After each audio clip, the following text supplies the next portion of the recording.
Okay, student, we have started the practice set 1.1. In that first lesson, first example, we have seen in the last lecture, and now we are discussing the next some examples. If there is any doubt, then you can ask me in my number. Okay. In figure second मध्ये काय example पण figure draw केलेली आहे.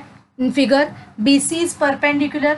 See, BC is perpendicular to the AB, and the AD is also perpendicular to the AB only, and AD is equal to 8. AD ची हे काय दिलेली आहे आपल्याला 8 दिलेली आहे लेंथ, आणि BC ची लेंथ दिलेली आहे 4. BC ची दिली आहे 4. Then find the area of triangle ABC. आपल्याला काय कॅल्क्युलेट करायचं आहे? Area of triangle ABC upon area of triangle ADB हे आपल्याला कॅल्क्युलेट करायला तिथे सांगितलेलं आहे. तर आपण बघूया दिलेला जो डाटा आहे त्याप्रमाणे आपल्याला दिसतंय फिगरमध्ये दोन ट्रायंगल आहेत ABC आणि ADB. तर ABC आणि ADB मध्ये आपल्याला लक्षात येते आहे की AB ही त्यांच्यामध्ये काय दिसते? कॉमन दिसते. मग आपली प्रॉपर्टी नंबर फर्स्ट आपण पाहिली की नाही सॉरी सेकंडमध्ये आपण काय हा काय त्याचा बेस का बरं? कारण BC ही त्याच्यावर परपेंडिक्युलर दिसते. इथं 90 डिग्रीचा अँगल दिला म्हणजे BC ही त्याला परपेंडिक्युलर BC ही काय झाली? दोघांची पण हाईट झाली, हाईट, आणि ह्याची पण हाईट ही आहे. म्हणजे हा काय आहे? बेस, जो दोन्ही ट्रायंगलचा आपल्याला सेम दिसतोय आणि हॅव्हिंग द सेम लेंथ. मग इथे काय आपण म्हणू शकतोय? B1 is equal to B2 is equal to B equal आहे. म्हणजेच आपल्याला तिथे त्यांचा रेशिओ काय आहे? According to property 1 the H1 upon H2 according to property 2 sorry H1 upon H2. मग H1 ची हाईट काय आहे? ही H1 झाली, ही H2 झाली. H1 किती आहे? 4 आणि H2 किती आहे?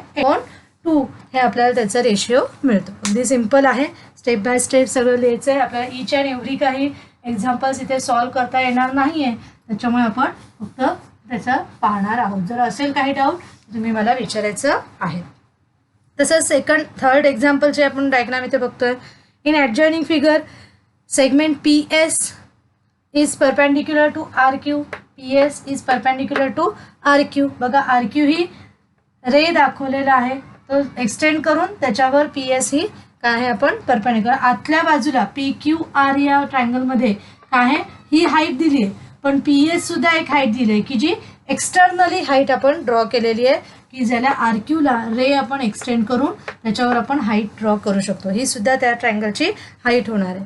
मग तसंच segment QT is also again the height and which is perpendicular to the base PR. इथं बेस कोण आहे? RQ. PSच्या बाबतीत बेस कोणता आहे? RQ. आणि QT ही हाईट घेतली तर बेस कोणता येईल? PR. असं आपल्याला इथे दिसतोय. If the RQ is equal to 6, RQ ची व्हॅल्यू आहे 6. त्यानंतर काय आहे? PS is also 6. PS where is PS is 6 and then PR is 12. PR ही कम्प्लीट जी आहे ती काय आहे? 12. तर आपल्याला QT हा कॅल्क्युलेट करायचा. QT आता आपण ओके नेक्स्ट एक्झाम्पल आपण बघूयात. Question number 4. In this is the question number 4 and this is the P. Okay, in question number 4, in adjoining figure, what they are given in adjoining figure, AP is perpendicular to BC. See here, AP is perpendicular to BC and AD parallel BC. AD is parallel to BC. These are the two parallel lines. Parallel lines आहेत, त्याच्यामुळे आपल्याला एक लक्षात घ्यायचं property, parallel लाईन्सची property आपल्याला इथे use करायला लागेल. अँड ट्रायंगल ABC आहे. देन फाइंड आपल्याला काय फाइंड आउट करायचं आहे? Area of triangle ABC. Area of triangle ABC upon area of triangle कोणता आहे? BCD. बघा आता हे दोन्ही पण आपण बघूया. ABC आणि BCD सी डी. लक्षात येते? या दोन्ही आपल्याला ट्रायंगलचा काय काढायचं आहे? रेशिओ काढायचा आहे. आता रेशिओ काढायचा आहे म्हटलं आपल्याला त्याच्यावर काय पाहिजे? बेस आणि हाईट पाहिजे. आता ए बी सी मध्ये बघा सगळ्यांनी, इथे मी बघा हायलाईट करते, हा ए बी सी. आपल्याला ह्याची आपल्याला बघायची आधी हाईट कोणती दिसते? A P. ए पी ही त्याची हाईट आहे. हाईट कोणती येईल ह्याच्या बाबतीत? Height A P. आणि बेस कोणता येईल? बेस काय येईल? B C. ओके. आता ह्याचं आणि ह्याचं पाहूयात. बी सी डी मध्ये, बी सी डी मध्ये एक मिनिट, माझ्या सगळ्यांचं लक्ष आहे. आता बी सी डी मध्ये बघूयात. बघा बी सी डी मध्ये. आता हा आपल्याला ट्रायंगल कन्सिडर करायचा आहे. सगळ्यांना हायलाईट दाखवलेलं आहे त्याचं.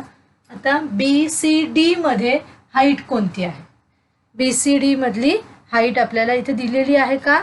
तर नाही दिलेली. म्हणजेच बी सी डी मध्ये आपल्याला हाईट दिलेली नाही आहे. पण आता हा ट्रायंगल कसा आहे बघा. हा अशा, मी आता पुन्हा इथे पाहते, ड्रॉ करते. अशा प्रकारे तो आपला बी सी डी दिसतो. ओके. हा आपला बी सी डी आहे दिसतं. मी रफ काढलेला आहे. कोणता? हा बी सी डी.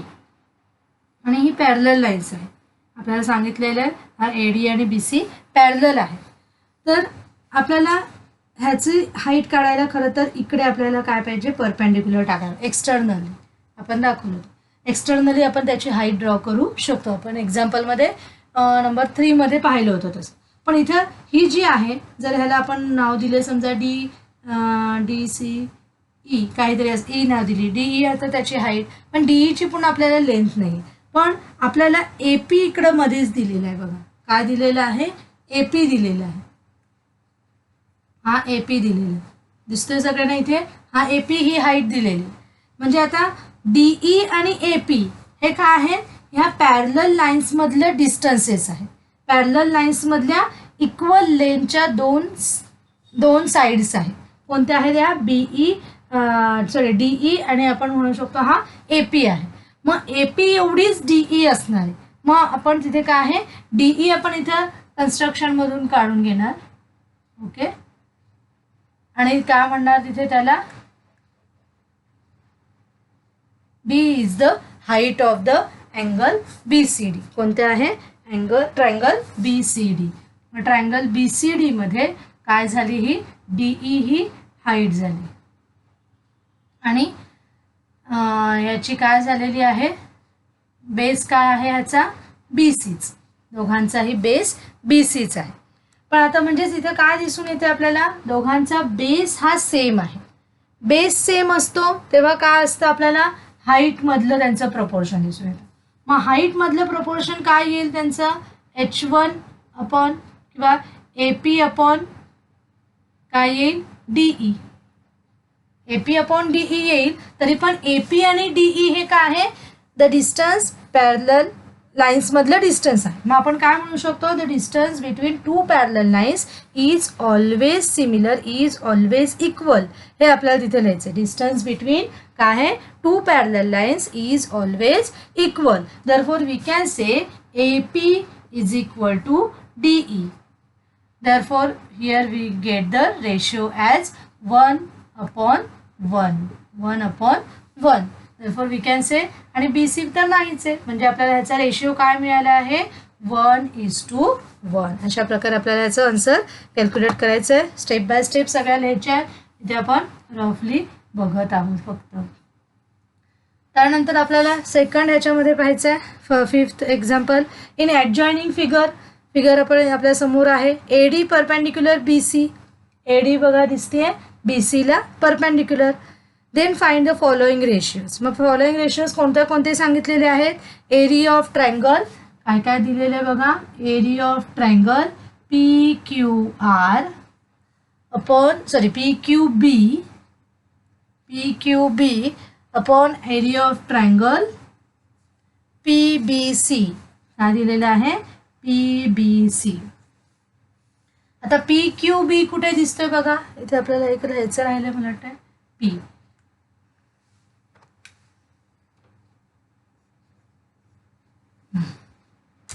आता काय आपल्याला दिलंय PQB बघा PQB आणि काय आहे PBC PQB आणि PBC. PQB म्हणजे कोणता केवढा ट्रायंगल येईल बघा आपण असं बघूयात PQB आणि PBC कसा येईल.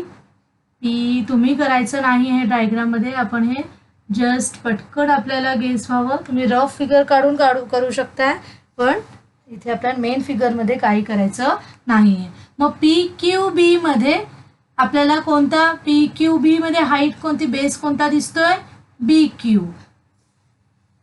आणि हाईट कोणती दिसतेय PQ. तसंच PBC मध्ये PBC हा ब्ल्यू कलरचा आपण हायलाइट केलेला आहे त्याच्यामध्ये बघूया PBC मध्ये आपल्याला हाईट पुन्हा PQच दिसतेय. PQ ही हाईट आहे आणि बेस काय आहे BC आहे. म्हणजे आपल्याला काय झालं पुन्हा PQ will get cancel we get BQ upon BC. Okay BQ upon BC हे आपल्याला काय मिळतंय सेम हाईट त्याच्यामुळे BQ अपॉन BC ह्या त्यांच्या बेसेसचा रेशिओ आपल्याला. तसंच आपल्याला बाकीचे अजून दिलेले आहे सेम PBC मध्ये बघा PBC मगाचाच हा PBC आणि ABC घ्यायचा ABC. आता BC बघा बेसेस सेम झाले पण काय आहे इथे हाईट्स वेगळे आहेत. इथे PBC मध्ये काय येईल PQ हाईट ABC मध्ये AD हाईट म्हणजे हाईटचा रेशिओ आपल्याला. अशा प्रकारे आपल्याला तिथे काय आहे सेम अशामुळे तुम्हाला बाकीचे दोन उरलेले आहेत तसंच तिथे पाहायचं आहे नीट नाहीतर रफ फिगर काढायचं माझ्यासारखं हायलाईट करून तुम्ही केलं की तुम्हाला लगेच लक्षात येईल हाईट कोणती आहे आणि बेस कोणता आहे आपल्याला लगेच इथे दिसून येतं. अशा प्रकारे राहिलेले आपल्याला एक्झाम्पल सॉल्व करायचे आहेत. मी फक्त पहिलं एक्झाम्पल पूर्ण डिटेलमध्ये सॉल्व केलेलं आहे बाकीचे जस्ट आपण हिंट तुम्हाला दिलेली आहे त्याप्रमाणे सॉल्व करायचं आहे. काही जर तुम्हाला शंका असेल डाऊट्स असतील तर तुम्ही माझ्या इंडिव्हिज्युअल नंबरवर सुद्धा विचारू शकता. ओके